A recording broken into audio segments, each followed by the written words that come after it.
All right, well, nationwide immigration raids are set to begin in just about 48 hours, and they were scheduled for 3 weeks ago, but were postponed. We're talking about 10 cities expecting raids by immigrant and customs enforcement. As many as 2,000 families thought to be targeted here. We want to get to News 4's Greg Sergel live in Huntington Station on Long Island. And of course, Greg, families there are worried about this, right?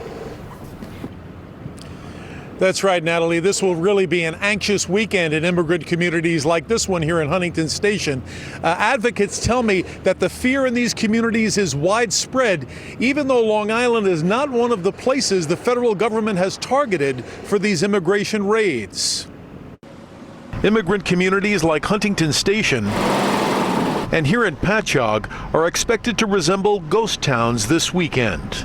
People are more in panic now than ever. Advocate Dulce Rojas says immigrants expect ICE agents will be targeting Hispanics on Long Island. That's why many, she says, will spend this weekend in hiding.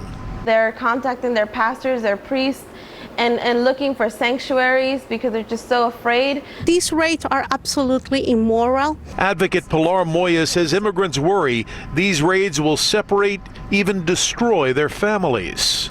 People come into our country illegally, we're taking them out legally. It's very simple. The president said today the raids will focus on criminals. Removing undocumented immigrants, he says, is his legal obligation.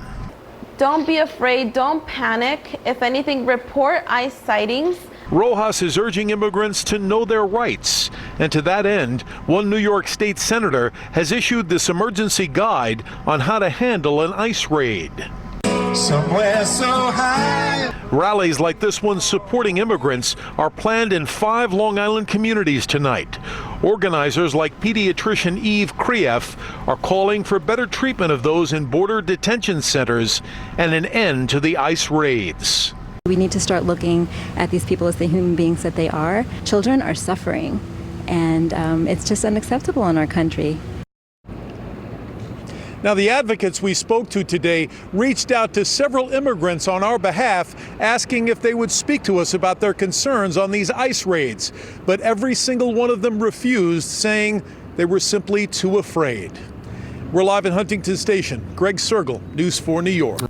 Thank you for watching this video from NBC 4 New York. You can subscribe by tapping the button below me, and on the left you can see our latest updates, investigations, and digital exclusives. We'll see you next time.